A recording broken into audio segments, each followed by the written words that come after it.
Alexander the Great, the rise of a conqueror. In the ancient world, where empires clashed and heroes were forged in the fires of battle, one name stands above the rest: Alexander the Great. Born in 356 BC in the rugged kingdom of Macedon, he would become a legend whose conquests stretched from the sun-drenched shores of Greece to the distant lands of India. His life was a whirlwind of ambition, brilliance, and mystery, a tale that has captivated the world for centuries. As you settle into the quiet of the night, let us journey back to the dawn of this extraordinary story, where a boy destined for greatness first opened his eyes to a world ripe for conquest. A prince born to rule. Picture a small palace in Pella, the capital of Macedon, where the air is thick with the scent of olive groves and the distant clang of blacksmiths. Here, in the shadow of Mount Olympus, a child was born to King Philip II and his fierce wife, Olympias. They named him Alexander, a name that would one day echo through the halls of history. His father, Philip, was a warrior king who had united the fractious Greek city-states under his iron grip, while his mother whispered tales of gods and heroes, claiming that her son was descended from Achilles himself. From his earliest days, Alexander was surrounded by whispers of destiny, but what path would he carve for himself? As a boy, Alexander was unlike any other. He was restless, his mind sharp as a blade, his spirit untamed. At the age of 12, he tamed a wild horse named Bucephalus, a beast no man could ride. "You must find a kingdom big enough for your ambitions," his father once told him, watching in awe as the boy mastered the stallion. And indeed, Alexander's ambitions knew no bounds. His education was entrusted to Aristotle, the greatest philosopher of the age, who taught him the arts of logic, science, and rhetoric. But it was the stories of Homer's Iliad that stirred his soul, the glory of battle, the pursuit of eternal fame. What dreams did young Alexander harbor as he gazed at the stars? The shadow of a king. At 16, Alexander's world shifted. His father, King Philip, was away on campaign, and the young prince was left to govern Macedon. It was a test, and he passed with flying colors, quelling a rebellion with a swiftness that belied his years. But his true baptism by fire came at the Battle of Chaeronea in 338 BC. There, at just 18, he led the Macedonian cavalry in a daring charge that shattered the enemy lines. The victory was Philip's, but the glory was Alexander's. Yet as father and son stood side by side, a tension simmered. Philip was a giant, but Alexander was a rising sun. How long could two such forces coexist? The answer came in 336 BC, when Philip was assassinated at a wedding feast, his blood staining the floor as chaos erupted. Some whispered that Olympias, ever the schemer, had a hand in it. Others pointed to Persian gold. But Alexander wasted no time on tears. At 20, he seized the throne, his eyes blazing with purpose.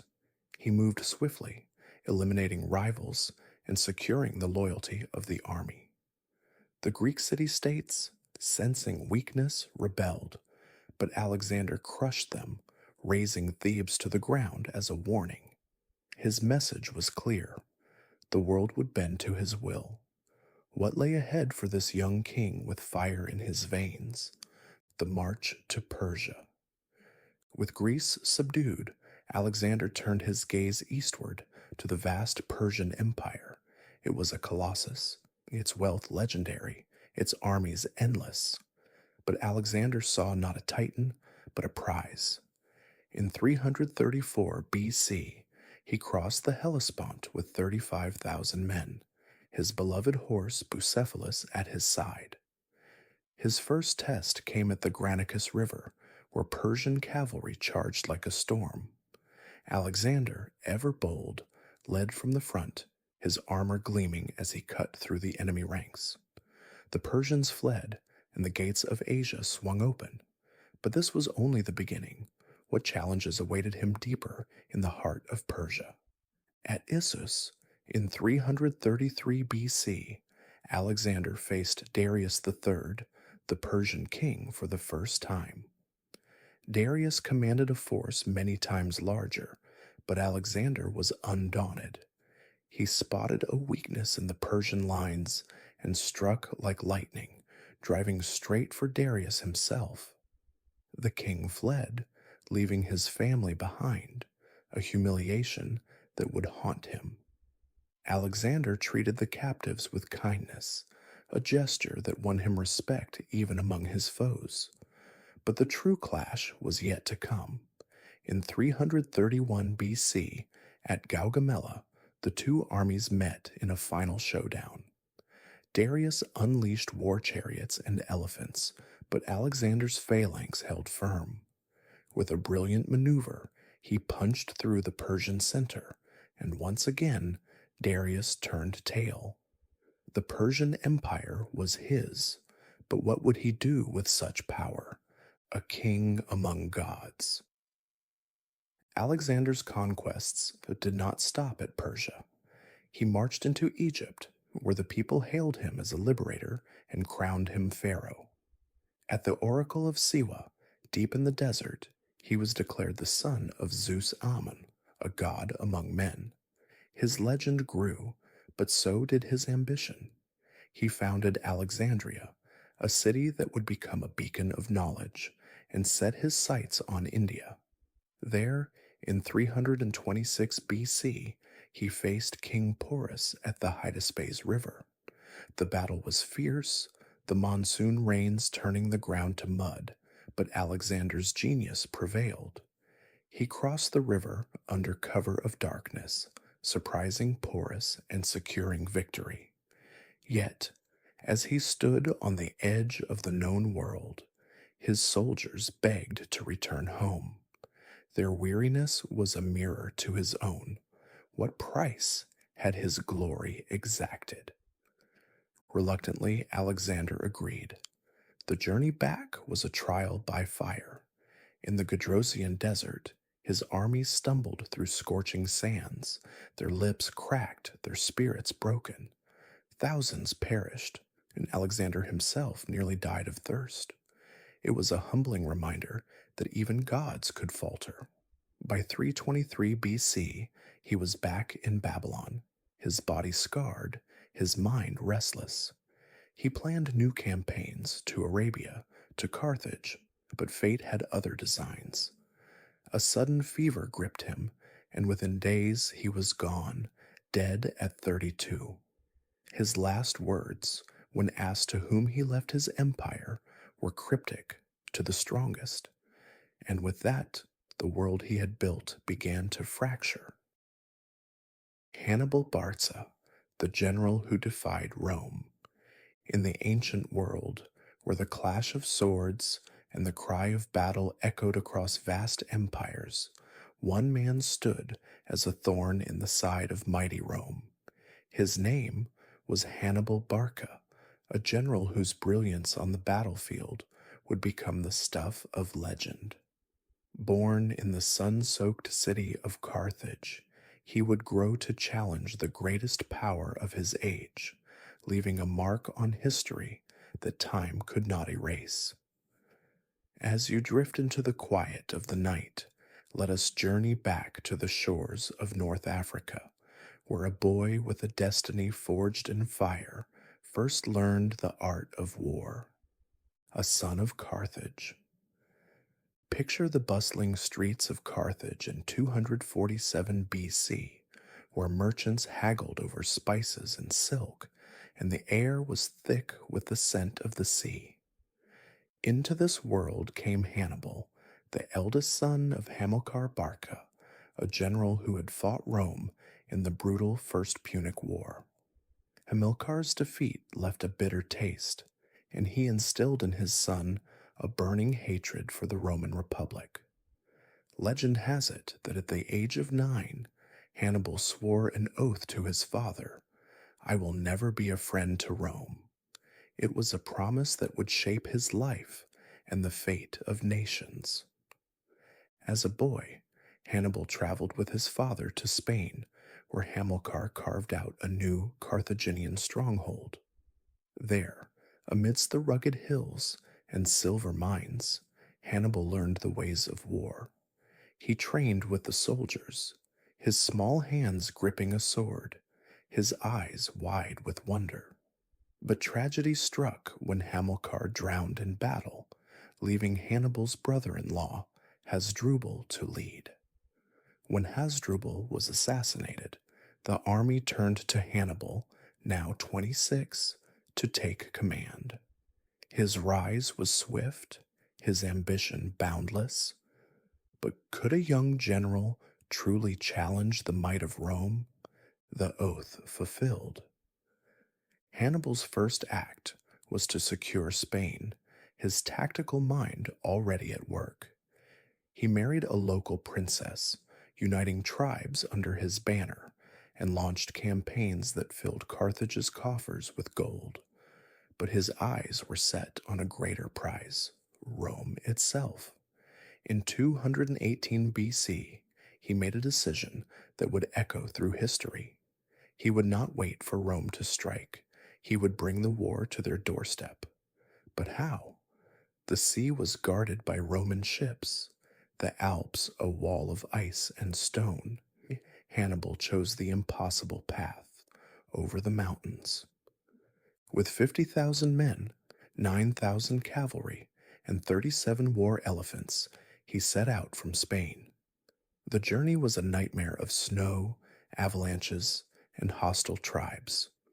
Elephants slipped on icy paths, men froze in their sleep, and supplies dwindled.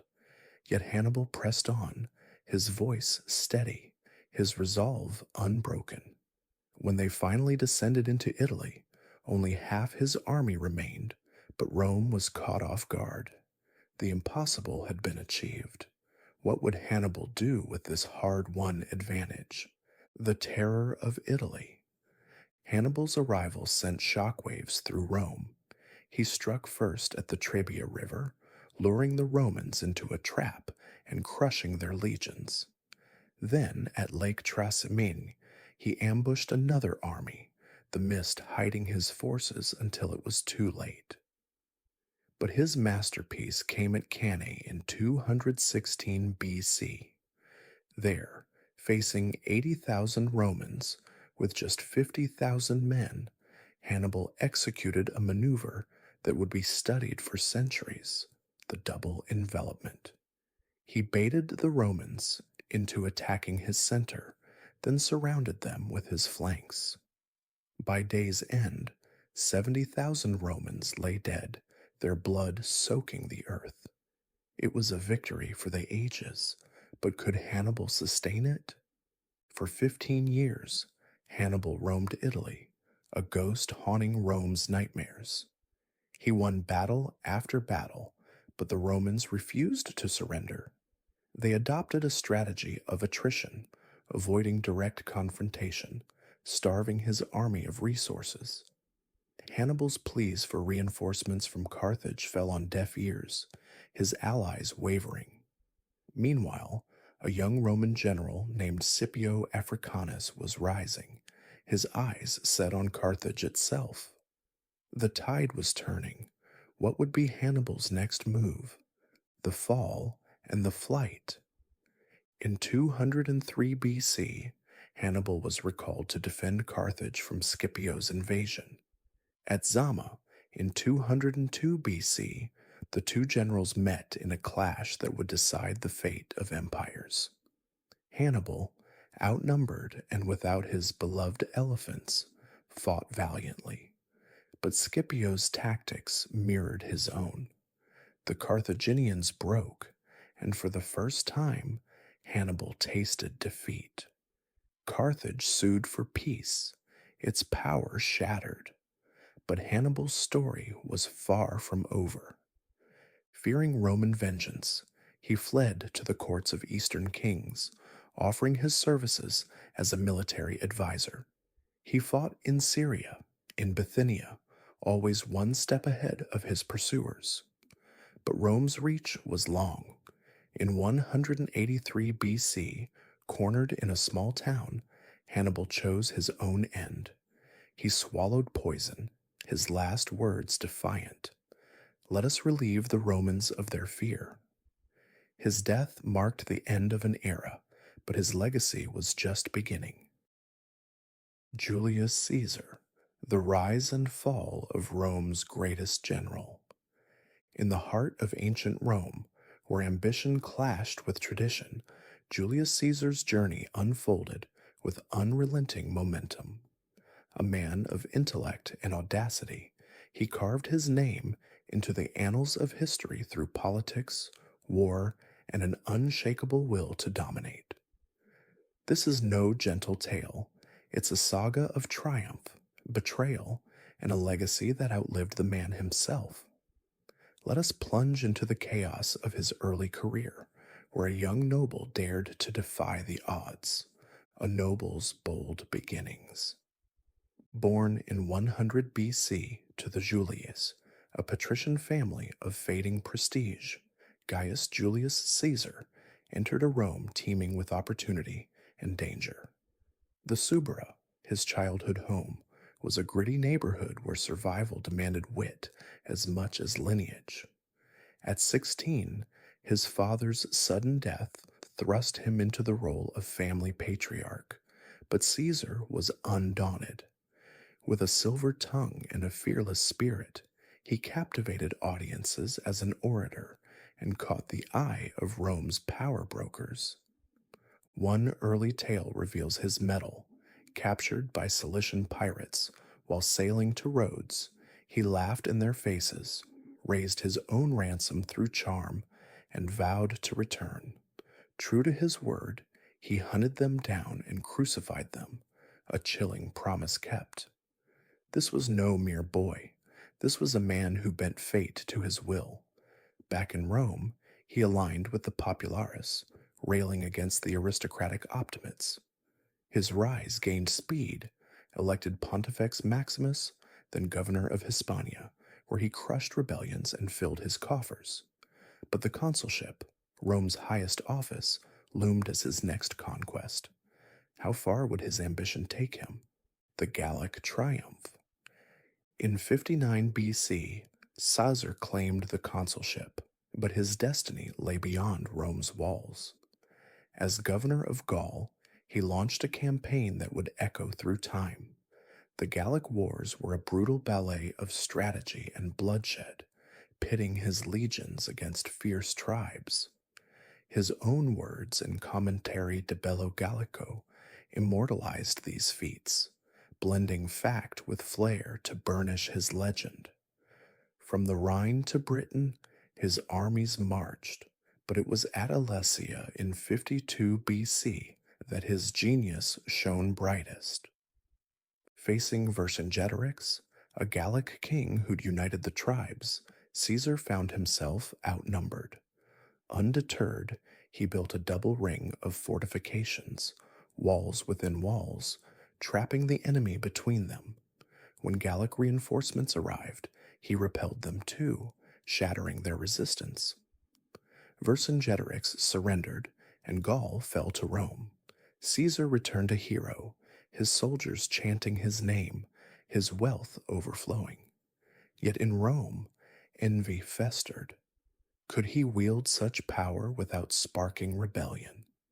The triumvirate's fragile pact. Caesar's glory rested on a shaky alliance, the first triumvirate with Pompey the Great and Crassus. This trio ruled Rome's shadows, Caesar with his military might, Pompey his prestige, Crassus his gold. It held until Crassus died in 53 BC, and Pompey, once a friend, turned rival. The Senate, wary of Caesar's legions, demanded he disband them and return as a mere citizen. Obedience meant oblivion, defiance meant war. On a fateful night in 49 BC, he stood at the Rubicon, the river dividing Gaul from Italy. With a whispered, Aleicta est, the die is cast, he crossed, igniting civil war. At Pharsalus, his battle-hardened troops routed Pompey's larger army. Pompey fled to Egypt, only to be beheaded by treacherous allies. Caesar pursued, meeting Cleopatra, whose wit matched his own. Their alliance and whispered romance produced Caesarion, binding Egypt to Rome. Victorious, he returned to a senate that bent to his will. In 44 BC, they named him Dictator Perpetuo. But absolute power breeds desperate enemies. What price would he pay? A dictator's vision and doom. As dictator, Caesar remade Rome. He crafted the Julian calendar, a marvel of precision still echoed today. He extended citizenship, eased debts, and dreamed of grand temples. Yet each reform widened the rift with the Senate, who saw a king in all but name, a title Rome despised. Whispers turned to plotting, led by Brutus, his protege, and Cassius, a bitter foe. They called themselves liberators, but their daggers told another story. On March 15th, 44 BC, the Ides of March, Caesar strode into the Senate, oblivious to the trap. As he sat, they closed in, cloaks hiding steel. 23 blows rained down, each a betrayal. Blood pooled at Pompey's statue, where he fell, gazing at Brutus with disbelief. "It too, brute," he gasped, or so the tale claims. His death shattered the Republic, birthing an empire from its ashes. Genghis Khan, the conqueror who forged an empire. In the vast, windswept steppes of Central Asia, a legend was rising. Temujin, now known as Genghis Khan, had united the Mongol tribes under his iron will by 1206. His journey from an outcast boy to the universal ruler was paved with blood, loyalty, and unrelenting ambition. But the story of Genghis Khan was far from over. With the tribes forged into a single, disciplined force, he turned his piercing gaze outward toward the great empires that mocked the nomads of the steppe. What followed was a storm of conquest that would reshape the world, leaving a legacy as complex as the man himself. This chapter delves into the height of his power, the brilliance of his strategies, and the shadow of his final days. The machine of war takes shape. Genghis Khan's unification of the Mongols was no mere alliance. It was a revolution. At the Kurultai of 1206, he reshaped his people into a war machine unlike any before. Gone were the days of tribal favoritism. Under his Yasa code, loyalty and skill trumped birthright. A shepherd could command armies if he proved his worth. He organized his warriors into units of 10, 100, 1,000, each a cog in a relentless engine. His horsemen, trained from childhood to ride and shoot, moved with a speed that baffled their enemies. But Genghis Khan was more than a warlord. He was a strategist. He understood the power of fear, the value of intelligence.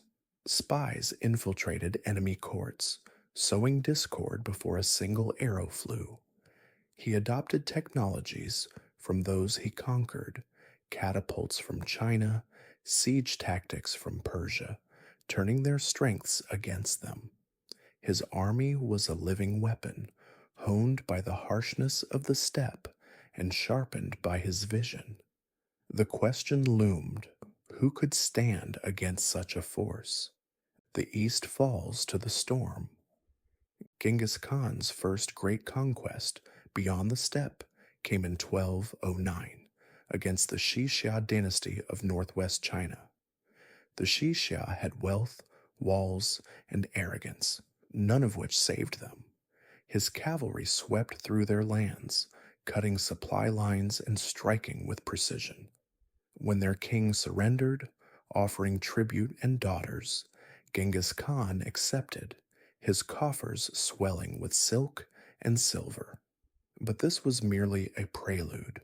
Next, he targeted the Jin dynasty, rulers of northern China.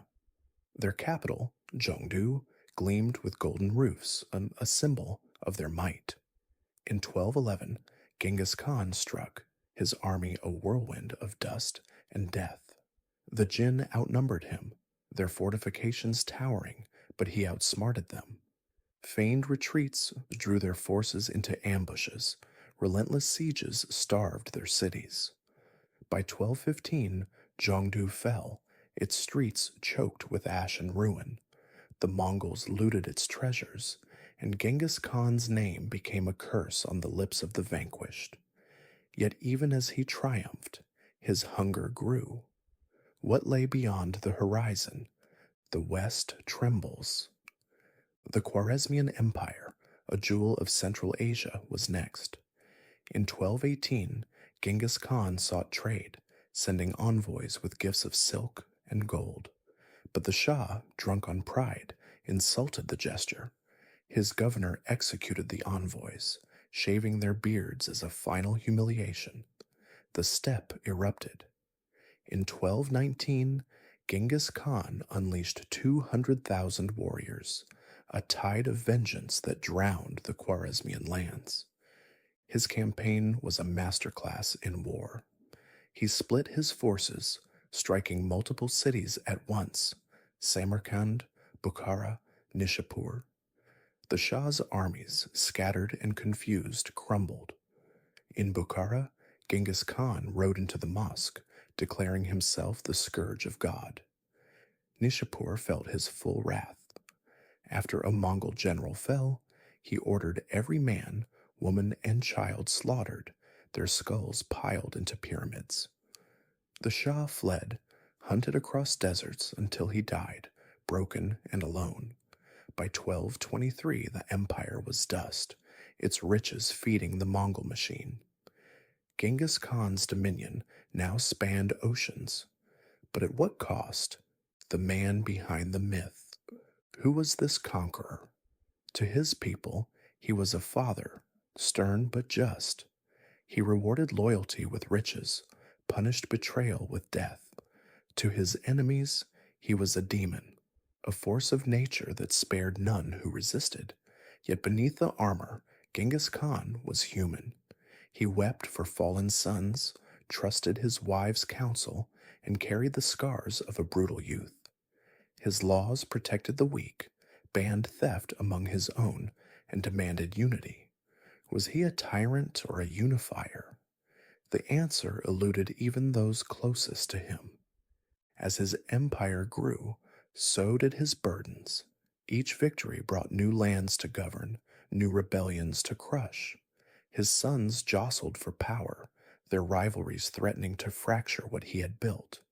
And age crept upon him, his body slowing even as his mind burned bright.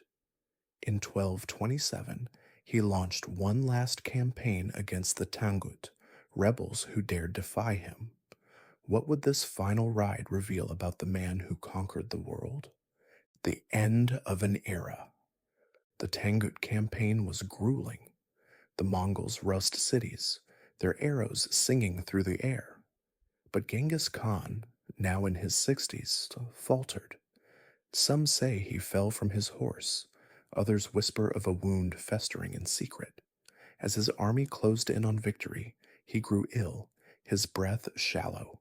He summoned his sons, Yochi, Chagatai, Ogadai, Tolui, and his generals, dividing his empire with a steady hand. "Conquer the world," he commanded, his voice a fading echo. On August 18th, 1227, he died, his eyes locked on the endless steppe. His death was cloaked in mystery. His body vanished, just buried in a tomb known only to a few.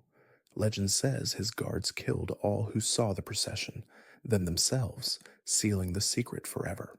His empire lived on, stretching further under his heirs, from Russia to Korea. His blood runs in millions today, his laws shaping history. Napoleon Bonaparte, the emperor who shaped Europe.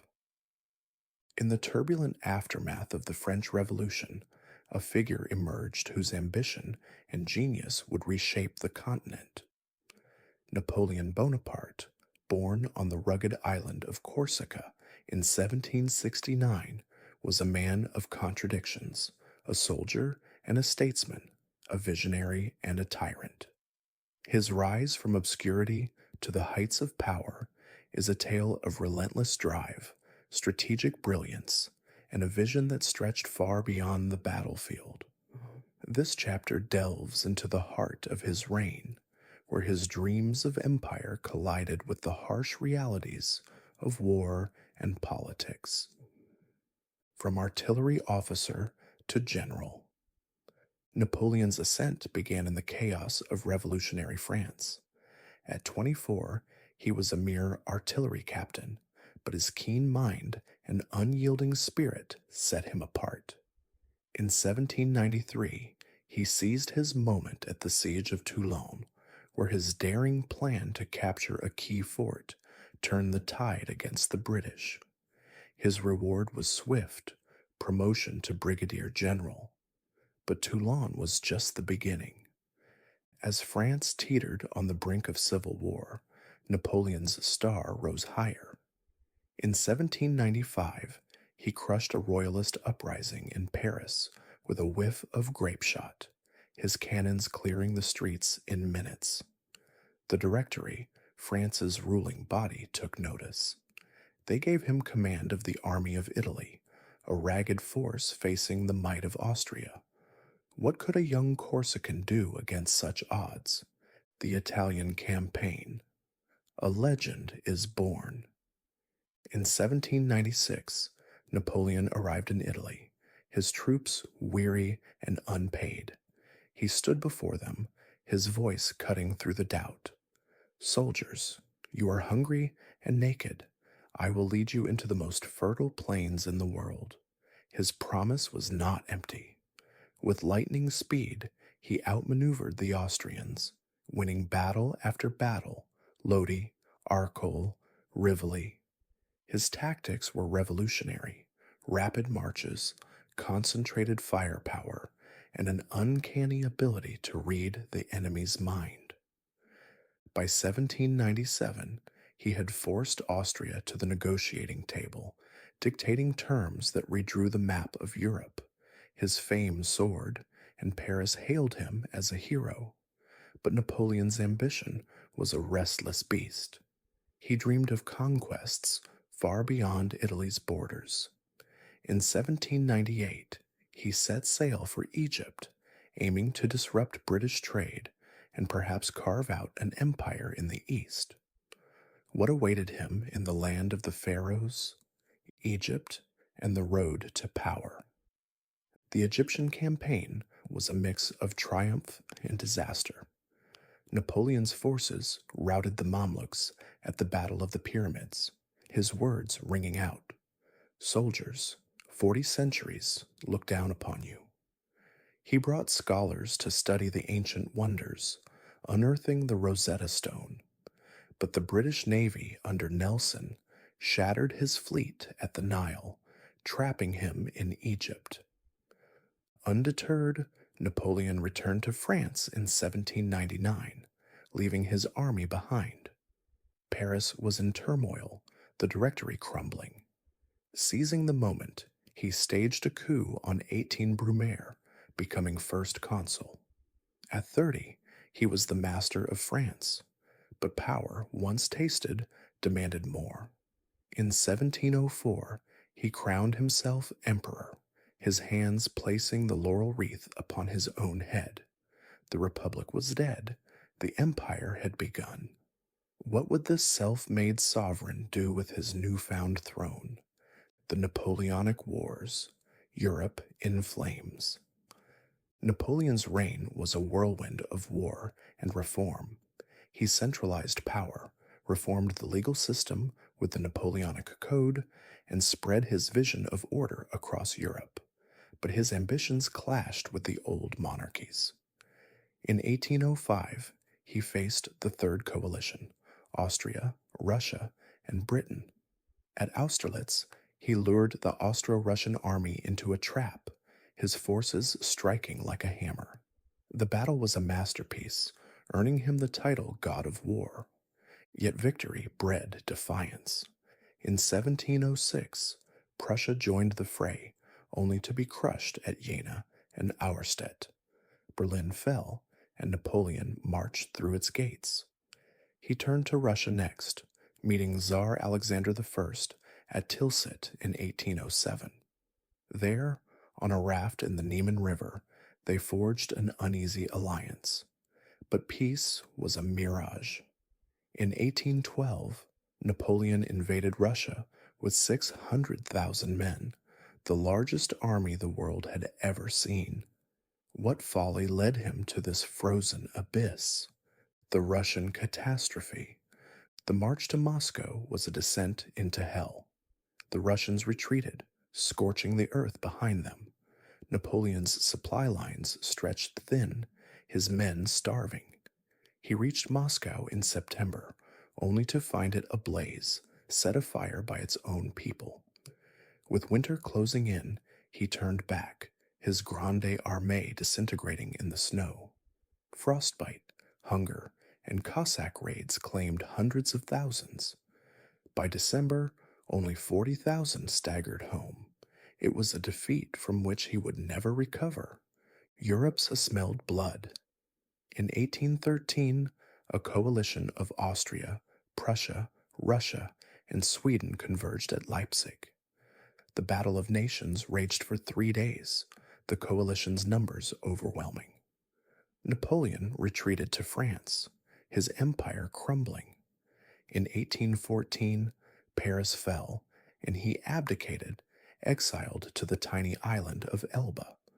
But could a man like Napoleon be contained? The 100 Days and Waterloo. In 1815, he escaped, landing in France to cheers of Vive l'Empereur. His old soldiers flocked to him, and he marched on Paris, reclaiming his throne. Europe recoiled, marshalling its forces for one final stand. At Waterloo, on June 18th, 1815, he faced the Duke of Wellington and the Prussian army under Blücher. The battle was a brutal slog. Rain-soaked fields churned to mud. Napoleon's attacks faltered, and as the Prussians arrived, his lines broke. It was over. Exiled again, this time to St. Helena, a speck in the Atlantic, Napoleon lived out his days in isolation.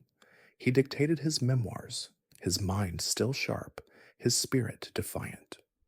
On May 5th, 1821, he died, his last words a murmur. France, the army, Josephine. His body was buried under a willow, but his legend refused to rest. Khalid ibn al-Walid, the Sword of Allah. In the annals of military history, few names shine as brightly as that of Khalid ibn al-Walid. Born into the powerful Quraysh tribe of Mecca, he was destined for greatness, but his path would take him from fierce opposition to Islam to becoming one of its most formidable champions. Known as the Sword of Allah, Khalid's tactical genius and unwavering faith led him to victory in over 100 battles, earning him a place among the greatest military leaders of all time. This is the story of a man whose life was a testament to courage, strategy, and devotion, a tale that unfolds like the desert sands, vast and unyielding. A warrior's first battle. The sun hung low over the rugged hills of Uhud, casting long shadows across the battlefield.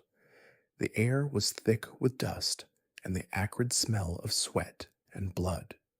Khalid ibn al-Walid, mounted on his steed, surveyed the chaos with a keen eye.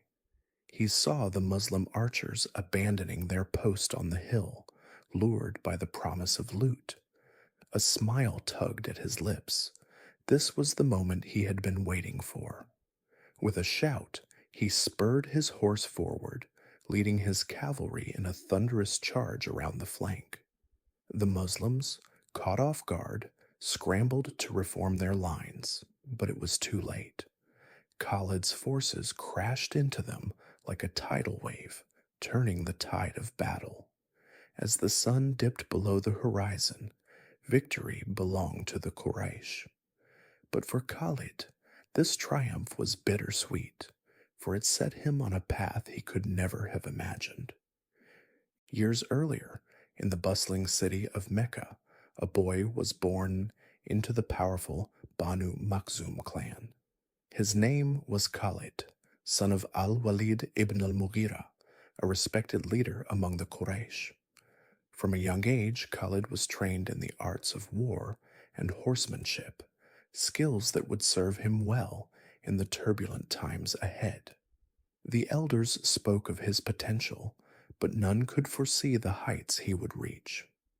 As Islam began to spread in Mecca, Khalid's family stood firmly against the new faith.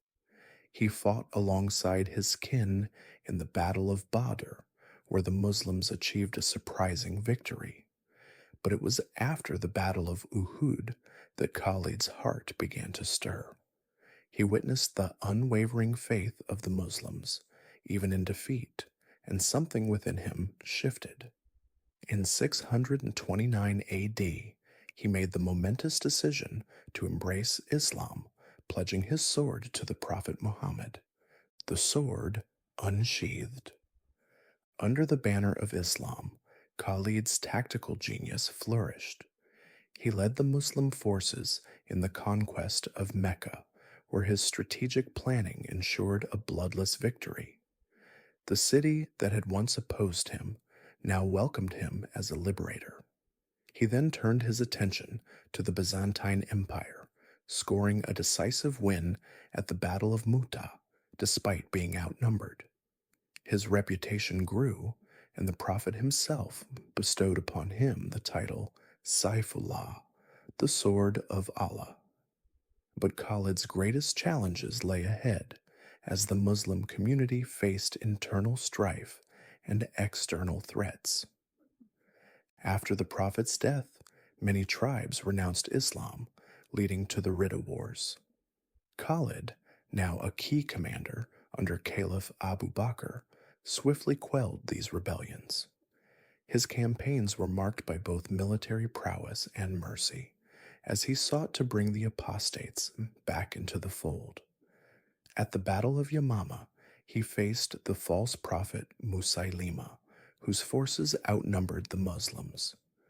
Khalid's strategy was bold. He divided his army into smaller units, creating the illusions of greater numbers. The ruse worked, and Musaylima's forces were routed. Khalid's victory secured the Arabian Peninsula for Islam, but his gaze soon turned to the mighty empires beyond, the conquest of empires. With the ascension of Caliph Umar, Khalid's military career reached new heights. In 634 AD, he led the Muslim forces into Iraq, where he faced the Sassanid Persians at the Battle of the Bridge. Despite initial setbacks, Khalid regrouped and launched a daring night attack, scattering the Persian army. His conquests continued, but it was in Syria that he would face his greatest test. The Byzantine Empire, a formidable foe, amassed a massive army to crush the Muslim advance. At the Battle of Yarmouk in 636 AD, Khalid found himself outnumbered nearly 10-1. The odds seemed insurmountable, but Khalid was undeterred. He employed brilliant tactics, including feigned retreats and coordinated cavalry charges, to disrupt the Byzantine formations. For 6 days, the battle raged, the clash of steel and the cries of warriors filling the air. On the final day, Khalid executed a masterful encirclement, cutting off the enemy's retreat. The Byzantines were routed, their army shattered, and Syria fell into Muslim hands. It was a victory that would echo through history, cementing Khalid's legacy as a military genius. Yet even in triumph, his journey was not without controversy. The price of greatness. Despite his unparalleled success, Khalid's fame and influence grew too great for some. In 638 AD, Caliph Umar relieved him of his command, citing the need to show that victory came from Allah, not from any one man. The decision shocked many, but Khalid accepted it with humility, stepping down without protest. He continued to serve as a soldier, fighting in the front lines until his retirement. In his later years, he settled in Homs, Syria, where he lived a quiet life, far from the clamor of battle.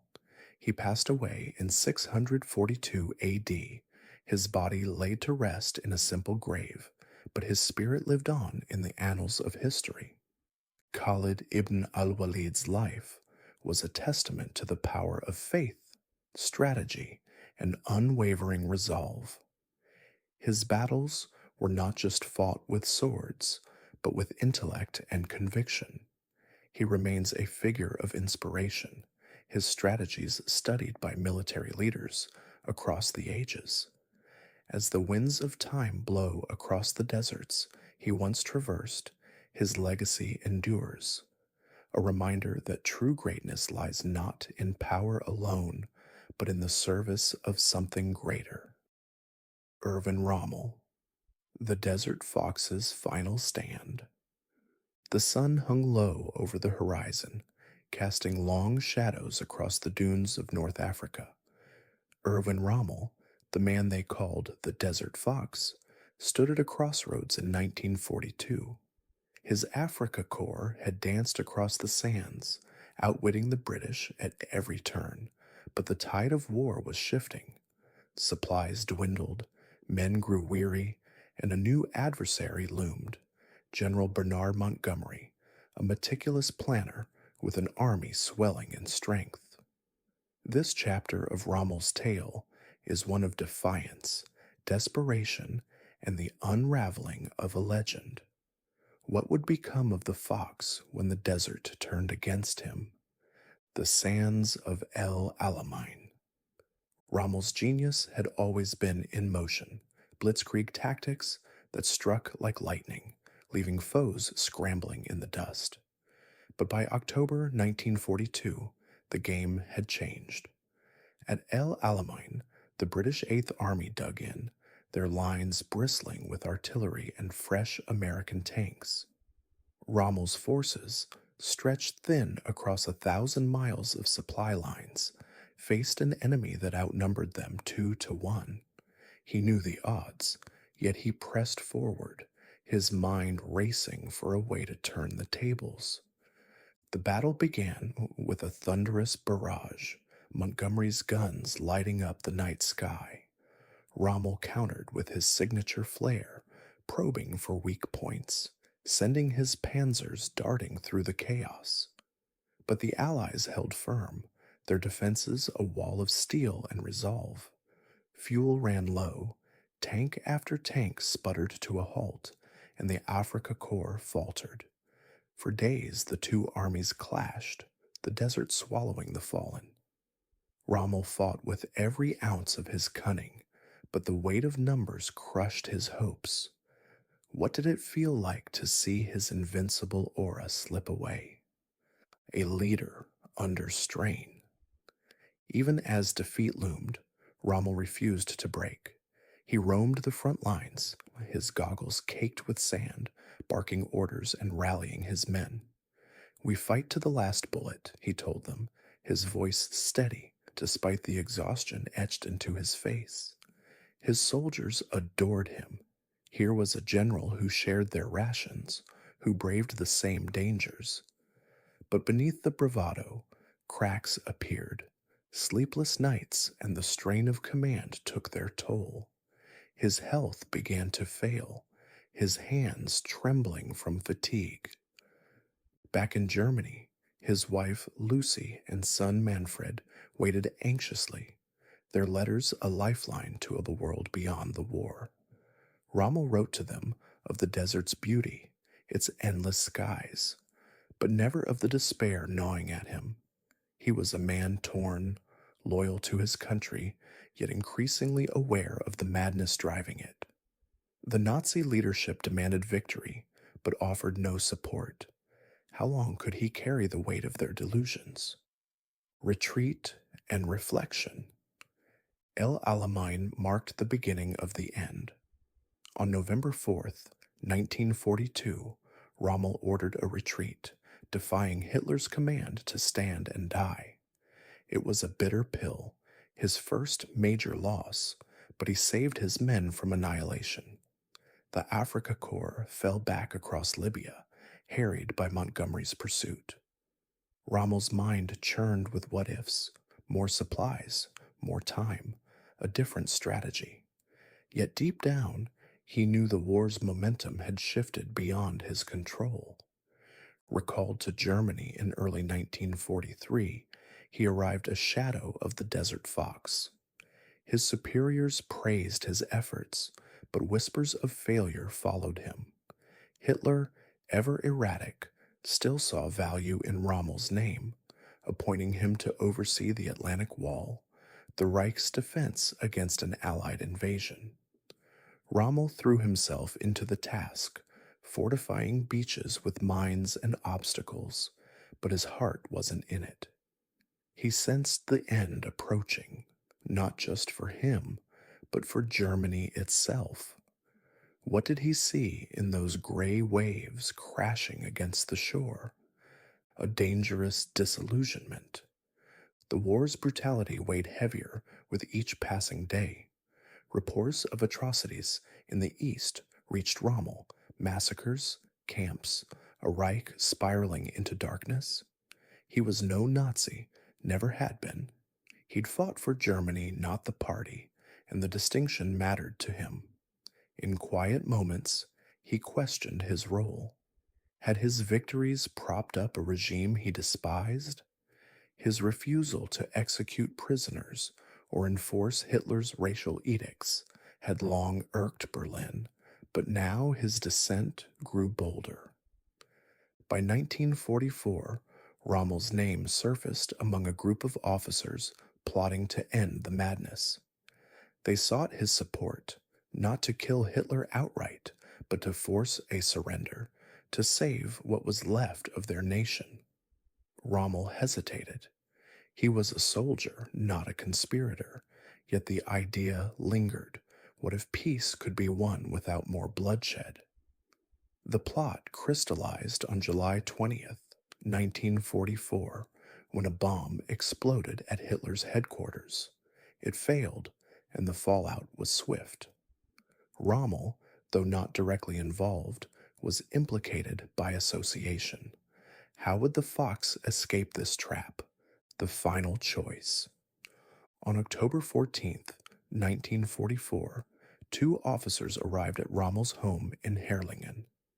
The Gestapo had evidence, testimony linking him to the plot.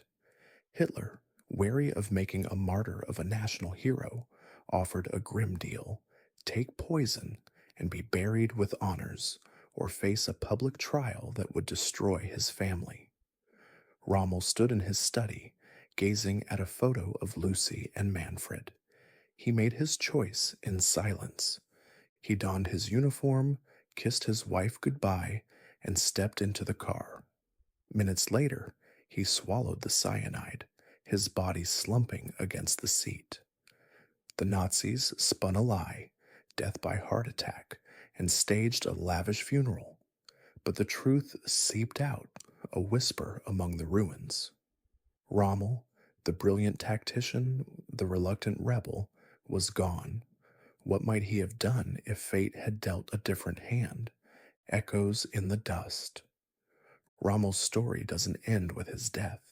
His tactics, speed, surprise, adaptability live on in military doctrine, studied by generals and scholars alike. Yet his legacy is a puzzle. Was he a hero, a villain, or a man caught in history's grip? In Germany, he's remembered as a patriot. Elsewhere, as a cog in a war machine. The desert he once mastered holds no answers, its sands silent over the graves of his men. His life challenges us to ask, what does it mean to serve with honor in a dishonorable cause? As the war faded into memory, Rommel's name endured, a beacon of brilliance, a shadow of regret. His tale is a thread in the tapestry of history, pulling us in, urging us to unravel its knots. What secrets lie buried with the desert fox, waiting for us to find?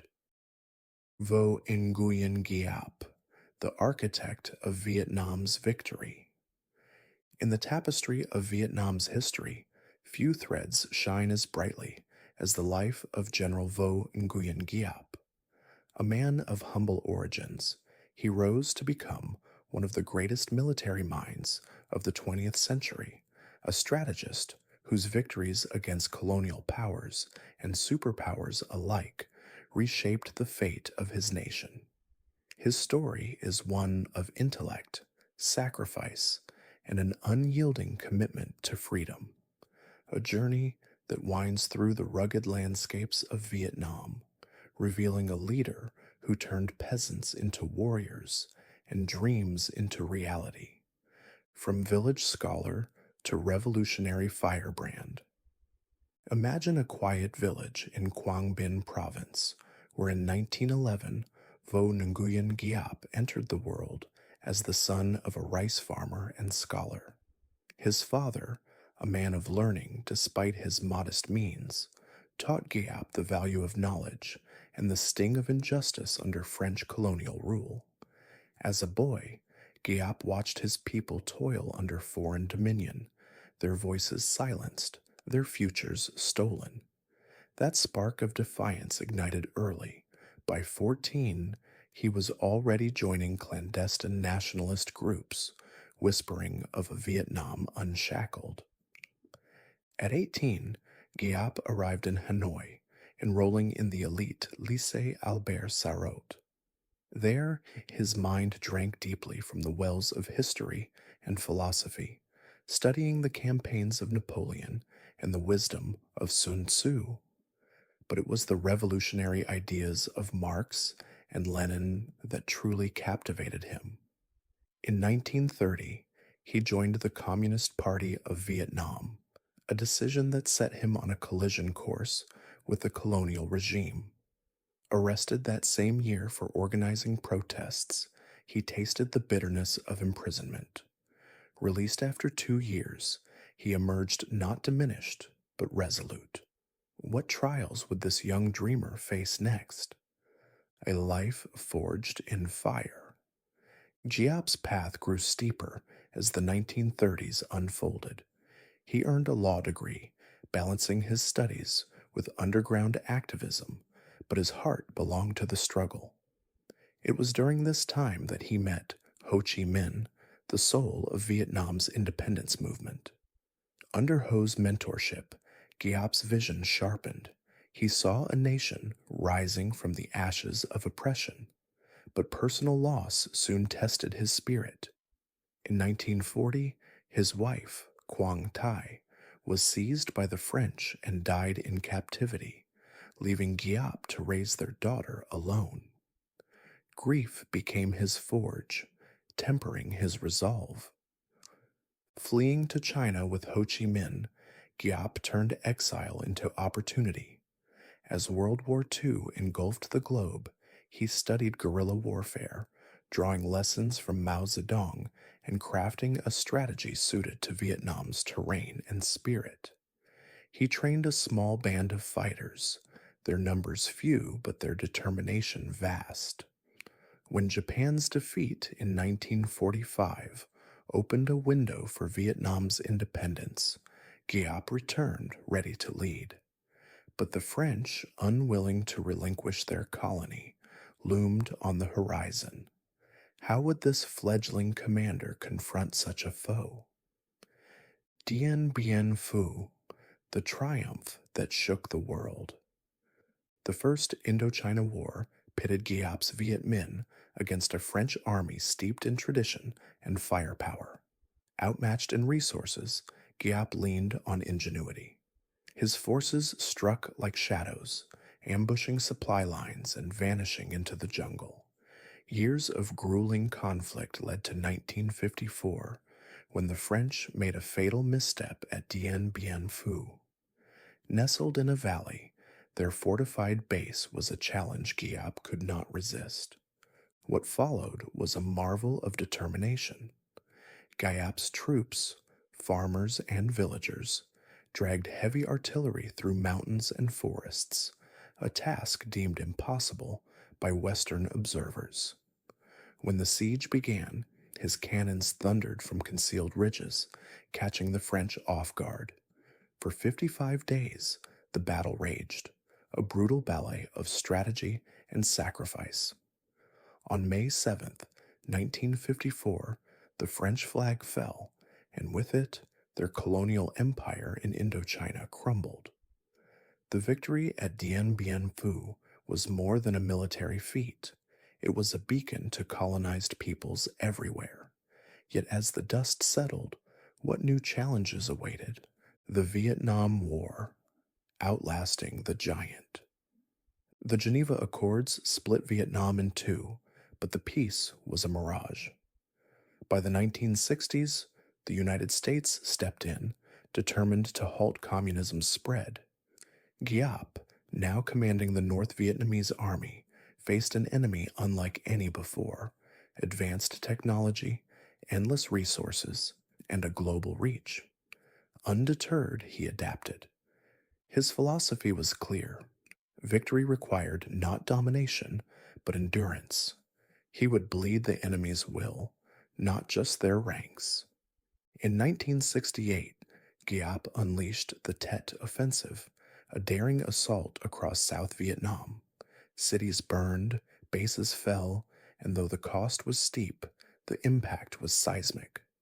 American televisions beamed images of chaos, sowing doubt in a war-weary public. Giap's troops fought on, their tunnels and traps confounding U.S. forces. Year by year, the tide turned, not through decisive battles, but through relentless pressure. In 1973, America withdrew. In 1975, Saigon fell. Giap had outlasted the giant, but at what price to his people? A legacy beyond the battlefield. In his later years, Giap stepped back from command, turning to writing and reflection. His books on warfare became required reading for military minds worldwide, blending theory with the lessons of his life. He lived to 102, passing in 2013, a revered figure whose name still stirs pride in Vietnam. Giap was a paradox, a scholar who wielded armies, a communist admired by capitalists for his brilliance. Vo Nguyen Giap's story is one of a man who saw beyond the horizon, who turned weakness into strength and despair into hope. His victories were not just for Vietnam, but for all who dare to defy the odds. As his tale fades into the night, it leaves a question hanging in the air. What does it truly mean to fight for freedom? Saladin, the Lion of Islam. In the sun-scorched lands of the Levant, where empires clashed and faiths collided, one man rose to become a legend. Saladin, known to the West as the noble foe of the Crusaders, was a leader whose name echoed through the halls of history. Born into a world of turmoil, he would unite a fractured Muslim world, reclaim Jerusalem, and earn the respect of his enemies. His story is one of wisdom, valor, and a vision that transcended the battlefield, a tale that unfolds like the desert winds, carrying whispers of a time when honor meant more than victory. A boy in the shadow of war. Picture a bustling marketplace in Tikrit, a city nestled along the Tigris River. It was here in 1137 that Yusuf ibn Ayyub, later known as Saladin, was born to a Kurdish family of modest means. His father, Najm ad-Din Ayyub, was a soldier, his life tied to the fortunes of war. As a child, Saladin listened to tales of battles and heroes, his eyes wide with wonder. But the world outside was harsh. Seljuk Turks, Fatimid caliphs, and Crusader knights vied for control, their ambitions carving scars across the land. At 14, Saladin's life took a turn. His uncle Shirkuh, a fierce warrior, took him under his wing, teaching him the arts of sword and strategy. They journeyed to Damascus, a city of scholars and spies, where Saladin's mind sharpened like a blade. He studied theology, poetry, and the Quran, his faith deepening with each passing day. But it was the call of duty that would shape his destiny. In 1164, Shirkuh led an expedition to Egypt, and Saladin, now 27, rode beside him. What awaited him in the land of the pharaohs? The rise of a leader. Egypt was a prize coveted by many. The Fatimid Caliphate, weakened by internal strife, faced threats from Crusader states and rival Muslim factions. Shirkuh's forces clashed with both, and in the heat of battle, Saladin's courage shone. At the siege of Alexandria, he held the city against overwhelming odds, his resolve a beacon for his men. When Shirkuh died suddenly in 1169, the caliph appointed Saladin as vizier, a position of immense power.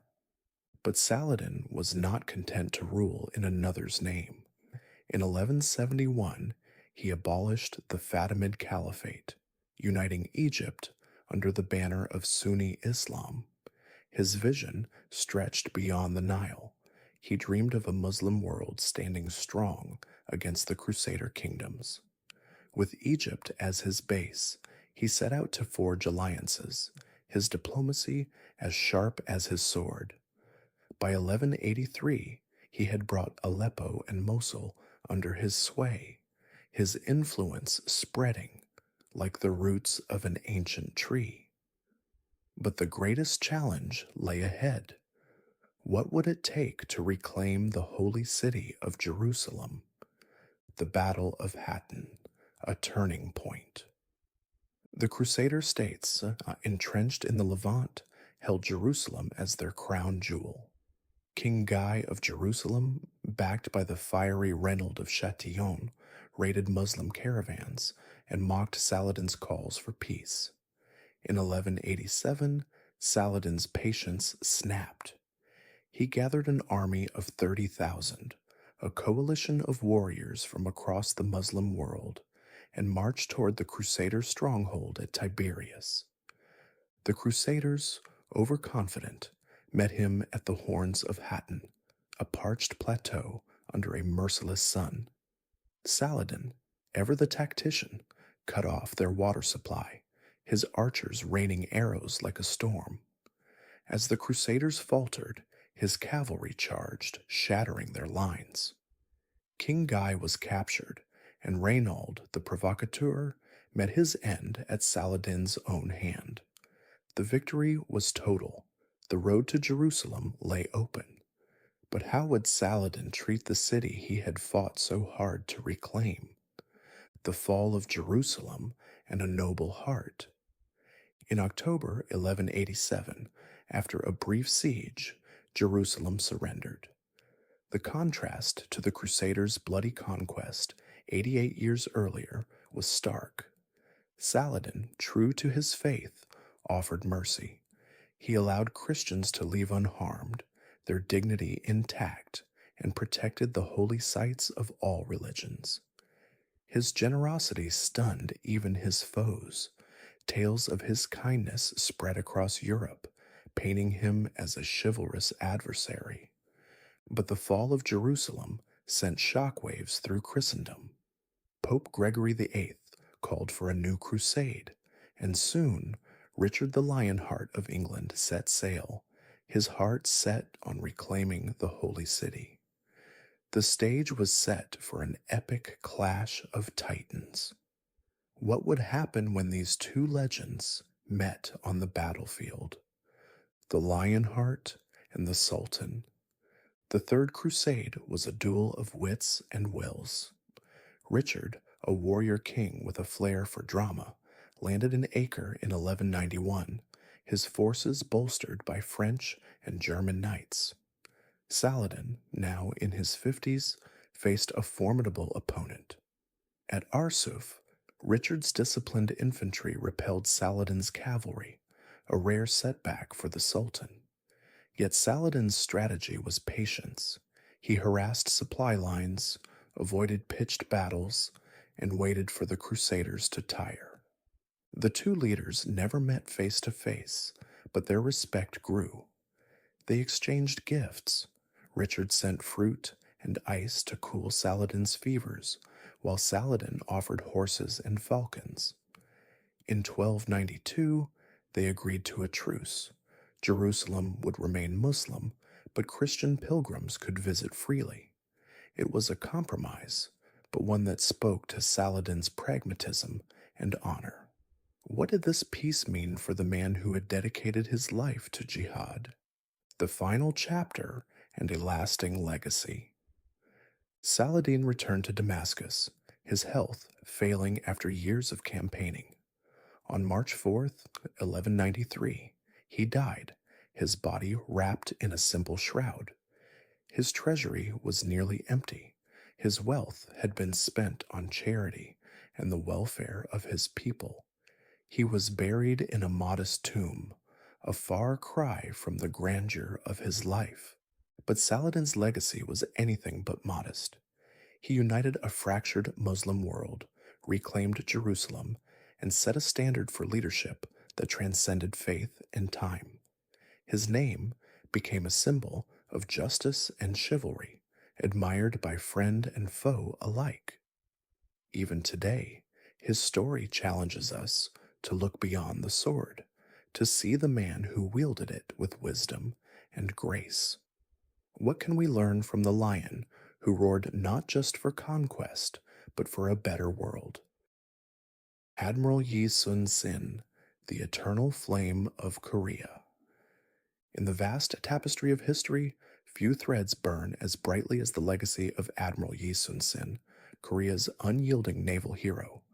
His name evokes images of roaring seas, ironclad ships, and a spirit that refused to bow before any storm.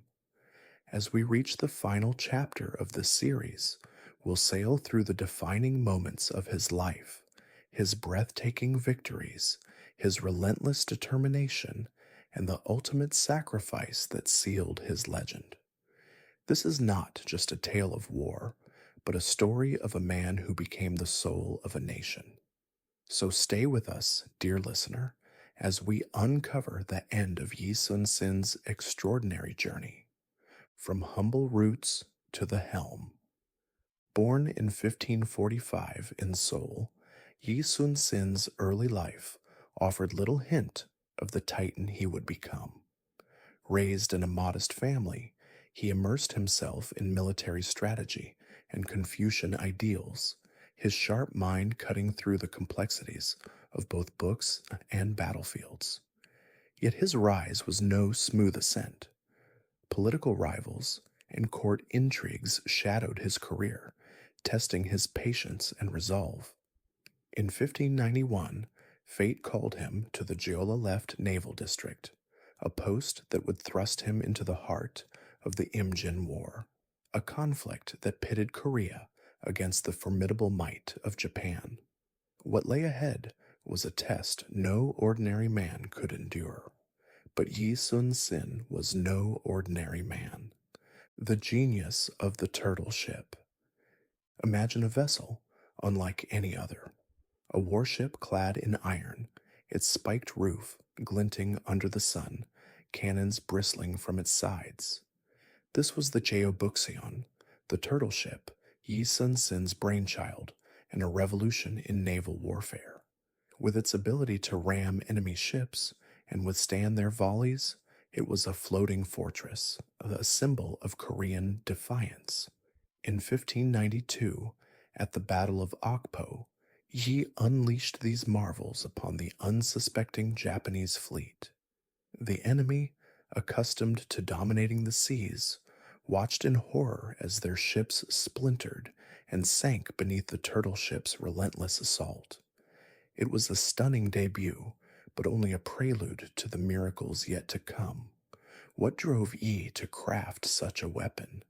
Was it desperation, brilliance, or both?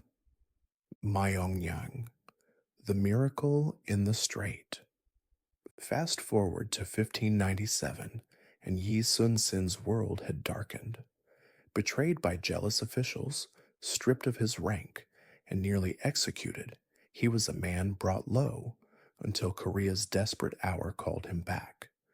With just 13 ships, he faced a Japanese armada of over 300 at the Battle of Myeongyang. The odds were laughable, the situation dire. Yet Yi saw opportunity where others saw doom. He chose the narrow Myeongyang Strait, its wild currents a hidden ally.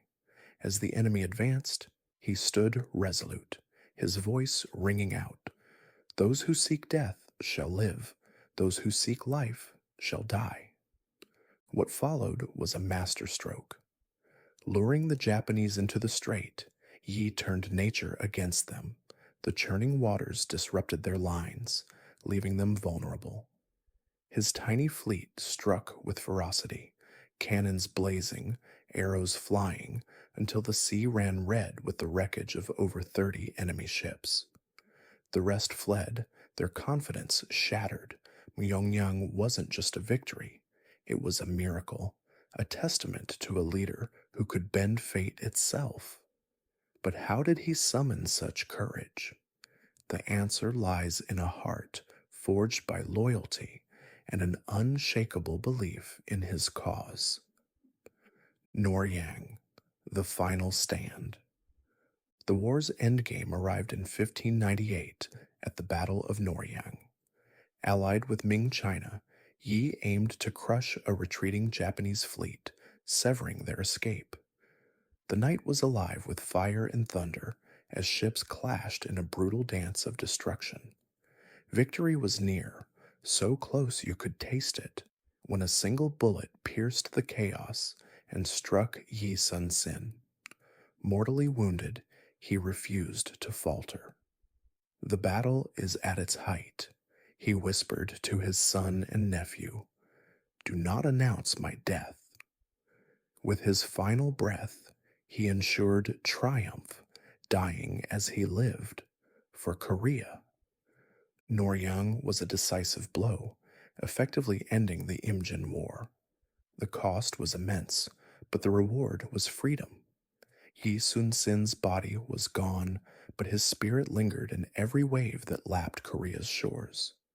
Did he know in that fleeting moment that his name would echo forever? A legacy carved in time. Admiral Yi Sun Sin was more than a warrior. He was a visionary. His turtle ships reshaped naval strategy. His diaries revealed a mind both tactical and tender, and his resolve inspired a nation to rise from ashes. Statues stand tall in his honor, from Seoul to the coast, while his words and deeds live on in Korean culture. He taught us that greatness isn't measured by the absence of fear, but by the courage to face it. His life asks us, what would you fight for even when all hope seems lost? As we close this series on history's greatest military minds, we leave you with Yi Sun Sin's story, a beacon of resilience and sacrifice. From the deserts of Persia to the seas of Korea, these legends have guided us through the ages. And now, dear listener, As the night wraps you in its quiet embrace, we bid you farewell. May ye sun sin's valor light your dreams, and may you rest well under the watchful stars of history's heroes. Good night.